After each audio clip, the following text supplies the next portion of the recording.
con Jesucristo y unirnos con Él. Es pues un libro oportuno y necesario. Quien lo lea, les decía, podrá irse formando mejor en lo que es un devoto auténtico de la Virgen. La verdadera devoción a la Santísima Virgen consiste, dicen los que experimentaron esto, en el respeto a la Madre de Dios, en primer lugar. Y este libro nos va a enseñar a respetar a la que ocupa después de Cristo el puesto más grande, porque ella nos lo trajo, siendo Dios, hecho hombre de su seno y de su ser, a este mundo para salvarnos. El aprecio, la admiración es algo normal cuando uno medita en serio el misterio de la Virgen Santísima. El respeto, que por supuesto nos lleva, nos conduce no solo a quedarnos admirados, sino algo interesante. El respeto que no nos retrae, que no nos hace retroceder ante tanta grandeza. El respeto que es algo así como la postura de un hijo con la madre, que la ve, sabe que la necesita, la ve hermosa, y aunque esté sucio el hijo, no le tiene temor, se le acerca con toda confianza. Por eso Santa Teresita del Niño Jesús decía que cuando hablamos de la Virgen como reina, está bien, porque lo es, pero inmediatamente tenemos que darnos cuenta que más que reina es madre, y por lo tanto la postura, la actitud con la que nos acercamos a ella tiene que ser de respeto, sí, pero de una inmensa confianza. Y esa es devoción, confiar en la Virgen. Pero ¿qué sería un cariño si no hubiese oportunidad de platicar, de hablar, de establecer una comunicación, un diálogo? Y por eso la verdadera devoción es oración también. Necesariamente tiene que darse esta conversación con Nuestra Señora.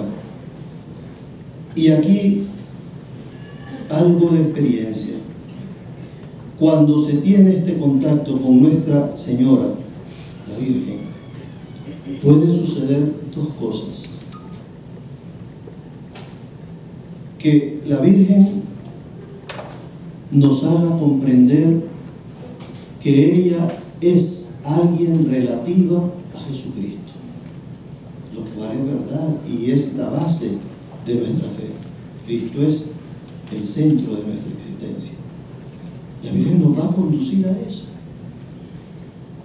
Por eso cuando yo escucho a algunos que hablan de que la Virgen aparta de Jesucristo a alguna persona, no logro entenderlo.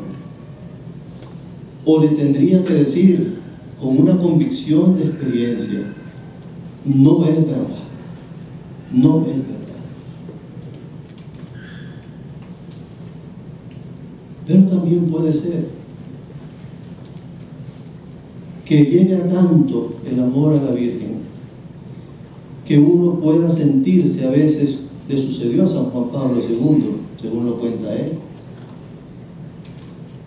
que tuvo sus dudas también si estaba dándole demasiada importancia a la Virgen en su vida.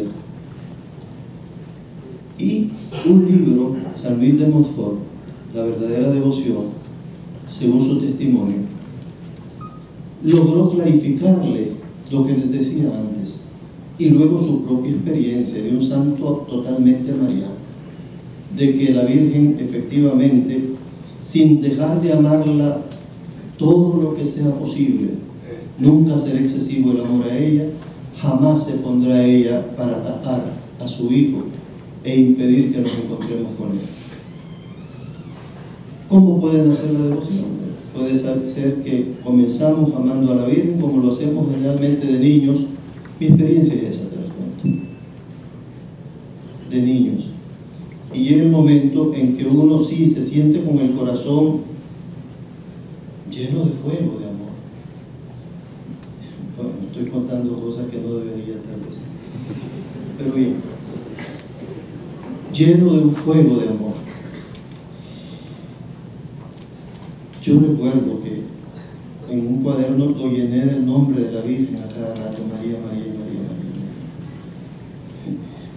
Me dice el director espiritual, mira, está bien que ames a la Virgen, pero piensa en Jesucristo también, que ella te va a llevar a Él, por favor. Efectivamente, llegó el momento, después de las meditaciones y las reflexiones, a partir de la Escritura, a partir de escritos de los santos, me ayudó muchísimo San Alfonso con su libro La Gloria de María, pues logré no solo entender, sino experimentar efectivamente que por mucho que amara a la Virgen, terminaba siempre en Jesús. No, te digo, ahí esto tengo que confesarlo completamente, no sé si lo he logrado conservar ese sentimiento tan bello hasta ahora, de lo cual tendría que revisarme más y arrepentirme, pero sí lo experimenté y por eso lo digo. Pero puede ser que también alguien diga, yo a la Virgen, no sé, quiero a Cristo, me emociona Jesucristo, me impresiona su mensaje, todo lo que es de Él, venga, bienvenido sea. Pues dejemos a la Virgen a un ladito. Miren, yo les puedo decir también esto. Conocí a personas que platicando, después hablo de un hermano jesuita muy querido por mí, ya murió, por cierto, que me contó esa experiencia. Y él me contó después, mira, me dice, yo a la Virgen ciertamente que la amaba, la respetaba, la invocaba, rezaba su rosario y todo, pero siempre como con esos temores internos, un poco como se molestara a Jesús, un poco de este infantilismo. Llegó el momento, me dice, en que sentí que el mismo Jesús me dijo, o me hizo sentir en alguna locución, todas las veces que me invocas, mi madre goza. ¿Por qué entonces te sientes molesto? Ámala tú también como yo.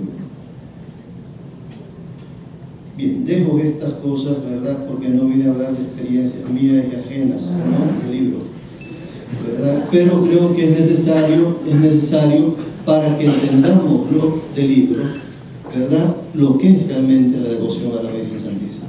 Por lo que les decía antes, este libro puede ayudar a que esta devoción sea auténtica, verdadera, que por supuesto terminará en el esfuerzo por imitar a Nuestra Señora. Si es auténtica la devoción, terminará por el esfuerzo de imitarla a ella. Y correremos, como dice la liturgia, al olor de las virtudes de la Virgen. Y aquí viene este título tan sugestivo, tan bello. Cual un botón de rosa, ciertamente. La Virgen es un jardín. Las virtudes son las flores, todas las bellezas con que Dios la adornó, pero también las bellezas que supone su respuesta libre por la fe a la acción de Dios. Porque a la Virgen sí, como el misterio de su Inmaculada Concepción es gratuito, se lo dio el Señor. Y ella misma reconoció, el Señor hizo en mí cosas grandes, la maternidad divina y todo lo que le acompaña, por cierto, su Inmaculada Concepción también. El Señor hizo en mí cosas grandes. ¿Por qué? Porque miró mi pequeñez, dice, mi nada. Algunas traducciones dicen la humildad, la humillación. Pero si ponemos la humildad, da la impresión de que la Virgen como que se estaba vanagloriando de su virtud, lo cual ya dejaría de ser virtud. Pero si esto se entiende como tiene que ser, En el canto de ella dice, miró la pequeña, la nada de su esclava, de su sierva. Ahí está la humildad verdadera. La verdad es que no somos ante Dios nada. Y si somos algo es porque Él nos ha dado lo que tenemos, lo algo que somos. La Virgen es inmaculada desde su concepción, desde que comenzó a existir. Porque Dios lo quiso así, en vista a que ella venía destinada a ser la madre de Jesucristo. Esta es la esencia del dogma de la Inmaculada Concepción, que nosotros en Nicaragua lo tenemos tan en el corazón, pero que no lo entienden quizás muchas personas, y aquí viene el libro también que tendría que ir dando ayuda para comprender este misterio de la Purísima, de la Inmaculada Concepción. Bien, refiriéndome ya a los cantos propiamente dichos, yo diría que, aunque no todos los comentó Monseñor ni los reflexionó, nos ha dado una muestra muy hermosa de lo que son estos aportes de la piedad popular, de la piedad del pueblo cuando se deja guiar por el Espíritu Santo. Expresa poéticamente, de una manera hermosa, dice verdades que por las figuras lindas, bellas que usa, como que calan más en nosotros. Al fin y al cabo, la Biblia también es ejemplo de eso. El mismo Jesús habló con parábolas, con ejemplos constantemente. Señal de que eso nos llega a nosotros. Las figuras, los ejemplos, los testimonios nos llegan al alma y nos hacen actuar. Pues estos cantos, creo yo que aunque Monseñor también no va comentando párrafo por párrafo o estrofa por estrofa, él toma las ideas principales del canto. Eso es la impresión que me da. Entonces, por ejemplo, cuando se canta lo que cantamos aquí ahorita, escuchado tierna madre. Entonces, ahí entonces el Señor se hace presente a través de la Virgen, su madre. Entonces es la oportunidad que Monseñor tiene para hablarnos de la madre de Cristo y de invitarnos a escuchar, que es un término clásico en la Biblia. Escucha, Israel. Nosotros se lo decimos, dice él, a la Virgen en este caso. Y diciéndoselo a ella es como predisponernos o disponernos a escuchar a Dios. Y esa es una actitud maravillosa. El que escucha está en la posición perfecta, sobre todo el que escucha la palabra de Dios. Y ahí la Virgen es modelo. Bienaventurada tú que creíste, que escuchaste la palabra. Y aquello de Jesús se refiere a la madre también, aunque algunos no lo vean así. Bendita tú, bendito el vientre que te llevó y los pechos que te alimentaron. Más bien dichosos los que escuchan la palabra de Dios y la ponen en práctica, dice Jesús. Los que escuchan. La primera es su madre.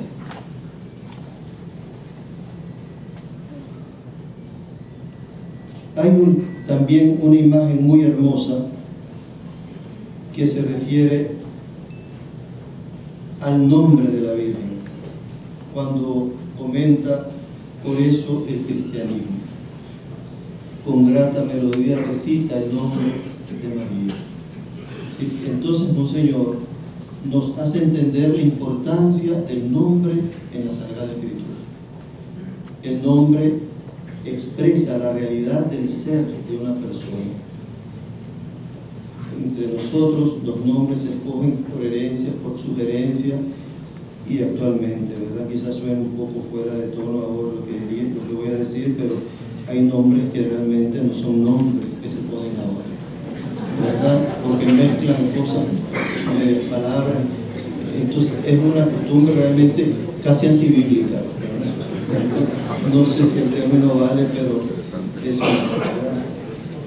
Realmente el nombre es algo hermoso.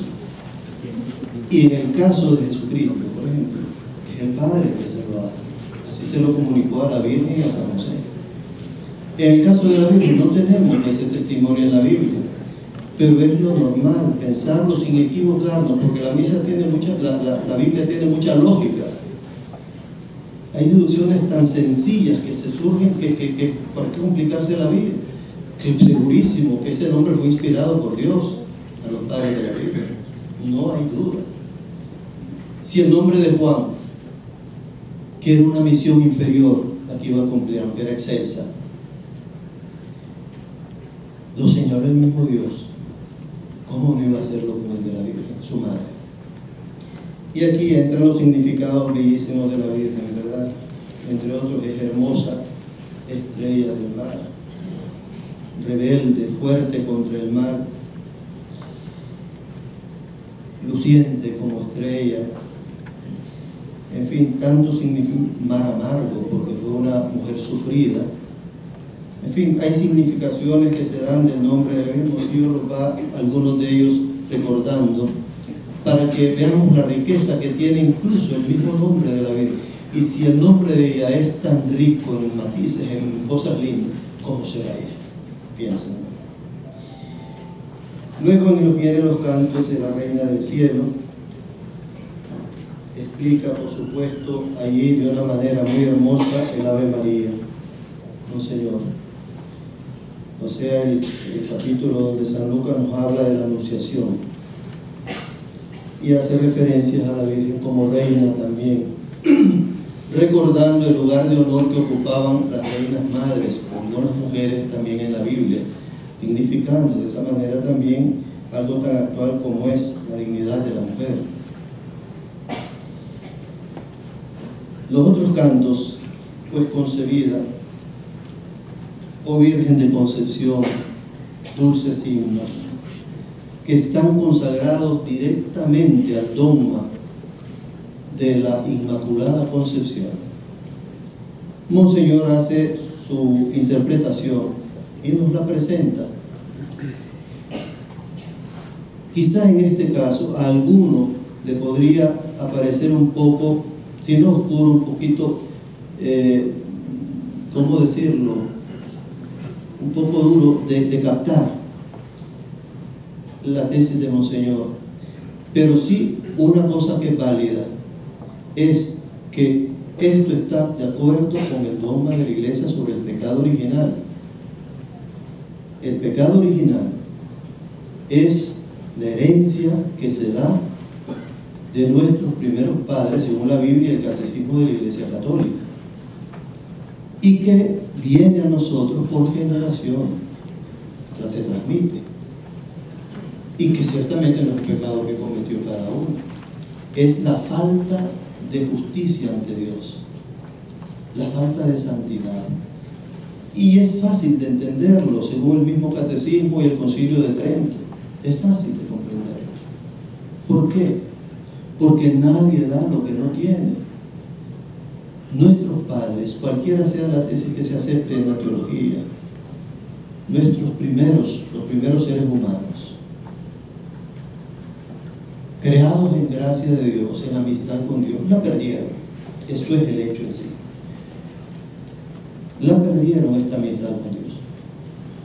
Y quienes vienen de ellos, nosotros incluso, venimos privados de ese don que fue dado a ellos gratuitamente. Venimos privados de la amistad de Dios. Ese es el pecado original. Ahora, el pecado original nos encuentra, para colmo, cuando entramos al mundo, en un mundo lleno con una atmósfera moralmente dañada. Entonces, en vez de ayudarnos de alguna manera, nos hace que esas raíces de mal que traemos, causa del pecado original, nos lleven a actitudes o acciones impropias. La concupiscencia, que todos padecemos y nadie se asusta. De todo eso, Dios preservó a su madre. ¿Tenía que haber nacido con pecado? sí, según la lógica, tenía que haber nacido con pecado. Pero no nació con pecado porque ella venía destinada desde siempre. Santo Tomás me enseña así, de Aquino. La predestinación de Cristo venía unida a la predestinación de la que sería su madre en el tiempo. Y para Dios todo es un presente. Por lo tanto, Cristo venía a librar del pecado. Sus méritos iban a salvar a la humanidad. Cristo, que viene por medio de su madre, detiene el pecado, la preserva del pecado. No la libera, la preserva del pecado. Y consecuencia de esa limpieza, de esa amistad, de esa santidad, es la integridad en todo sentido, corporal, moral, espiritual de la Virgen Santísima. Por eso es la toda perfecta, toda hermosa eres María. De alma y cuerpo, de rostro, de cuerpo y de todo, toda hermosa eres María. Y aquí vienen muchas figuras hermosas que la Biblia usa, Cantar de los Cantares sobre todo. ¿Verdad que Monseñor los va recordando, nos va haciendo sentir, gustar esas figuras de mujeres santas o fuertes, mujeres que si algunas fueron también defectuosas, quitándole lo defectuoso nos quedamos con lo bueno, y resulta que todo lo bueno del Antiguo Testamento es como que llega al corazón de la Virgen. Toda bondad es el fruto de un pueblo que se va purificando, que va dando obras buenas, virtudes, personajes santos en medio del pecado. Quitando el pecado, todo resulta que llega a ser santo cuando es la Virgen que viene a dar al Redentor.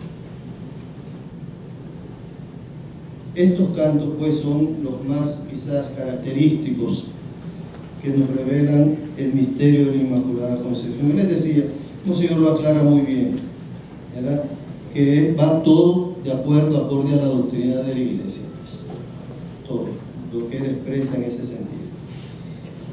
Ahora, para terminar, solamente manifestaría yo un deseo: que este libro fuera más conocido, pero no solo leído en carrera, como decimos, sino leído despacio, con notas, consultando incluso algunos textos de la Biblia a los que hace referencia a Monseñor. Y entonces el libro se convertiría, como tiene que ser, en un texto de catequesis, de formación, que es la que necesitamos muchísimo también. Se habla mucho de que ahora son más protestantes o no sé cuánto porcentaje se dice. Yo me pongo a pensar, si nuestros católicos se forman bien en la doctrina de la Iglesia, no se les ocurriría jamás cambiarla a la Iglesia. No se les ocurriría. Y si alguien que fue católico y vuelve a recuperar, no digamos el cariño porque sería el ideal, pues, pero la duda, y empieza a leer libros como este, pero despacio, va al catecismo, va a la escritura, estoy seguro que retorna. La catequesis, la formación, la verdad convence, no hay duda. Por eso mi recomendación, pues, para que este libro que Monseñor ha publicado con tanta ilusión, lo recibamos también nosotros con verdadero entusiasmo, y que sea la Virgen, Monseñor, la que le premie este trabajo que ha hecho en su honor. Dicen algunos santos que todo lo que se hace por la Virgen, ella sabrá recompensarlo como una espléndida madre buena como es.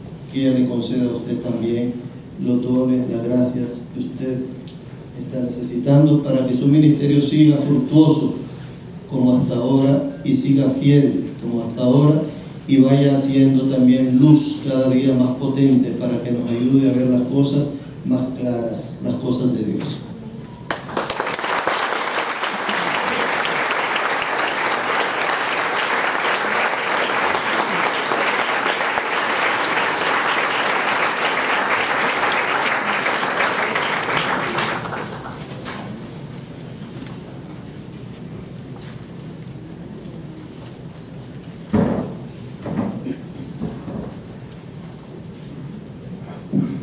Luego de la presentación realizada por Monseñor Bosco Vivas, el coro nos deleitará con otro canto a la Purísima. Por eso el cristianismo, en cuyo interior de sus estrofas está contenida la frase que sirvió de inspiración para el título de este libro de espiritualidad bíblica y mariana, cual un botón de rosa. En efecto, en este canto se compara a la Virgen María, al mejor estilo del cantar de los cantares, con una rosa que apenas está despuntando y que posee toda la frescura y la preciosidad de un chote que comienza a abrirse con todo su esplendor y todo su aroma. Ella representa el final del invierno histórico de siglos, a través de los cuales el pueblo de Dios ha esperado en medio de innumerables sufrimientos el cumplimiento de las promesas divinas. Silvio José Báez. Escuchemos el canto.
Con grata melodía, repite de María.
Escucharemos ahora las palabras que nos dirigirá el autor del libro, cual un botón de rosa, Monseñor Silvio José Báez Ortega, obispo auxiliar de Managua.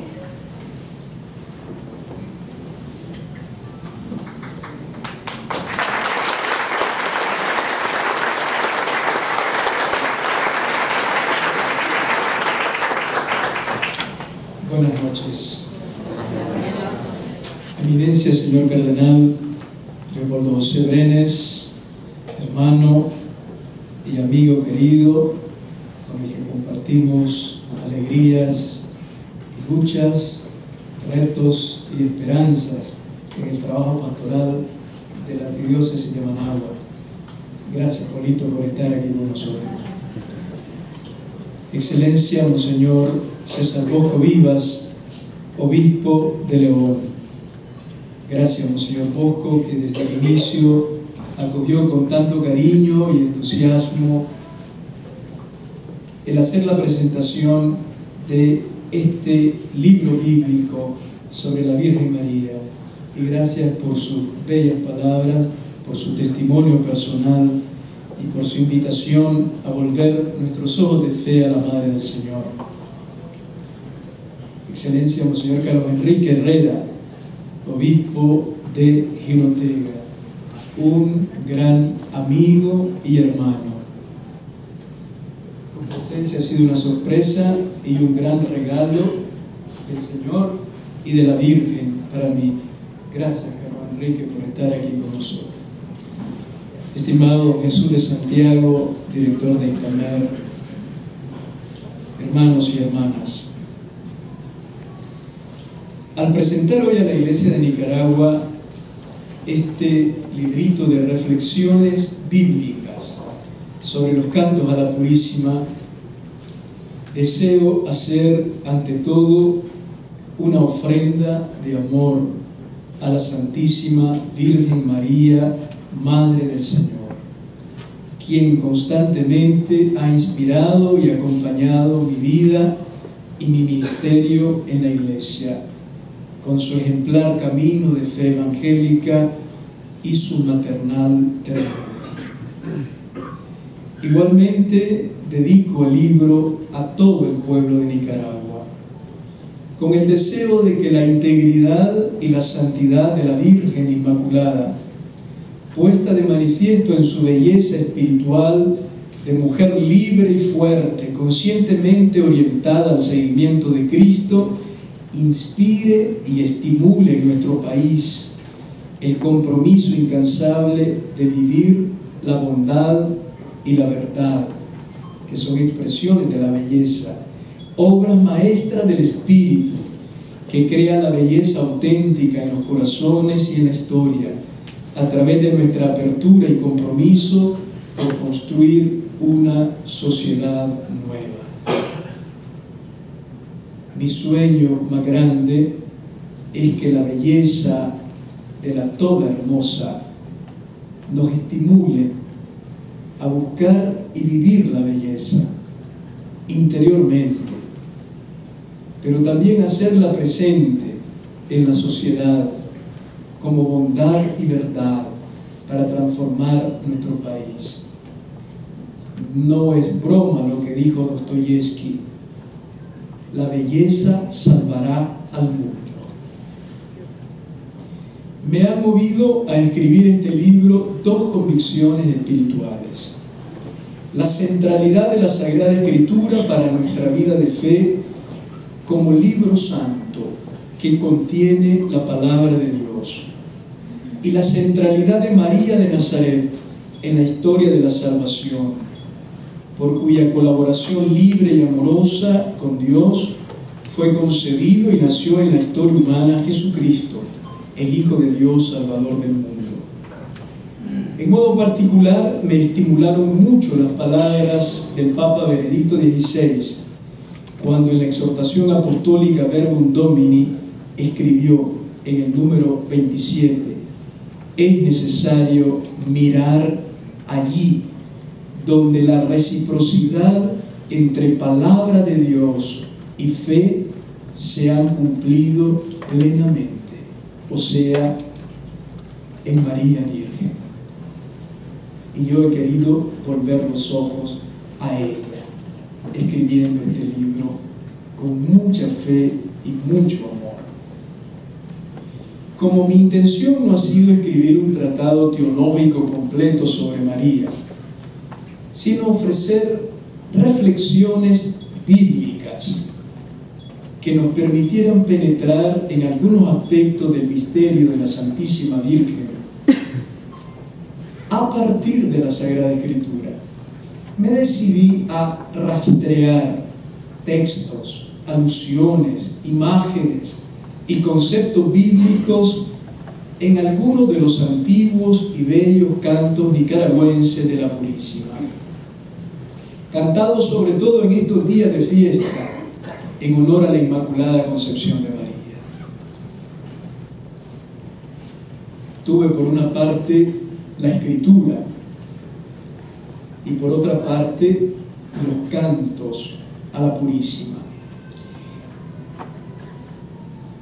Ceñirme al texto de los cantos fue positivo porque por una parte delimitó mi reflexión y guió mi interpretación bíblica, evitando extenderme en excesivas temáticas.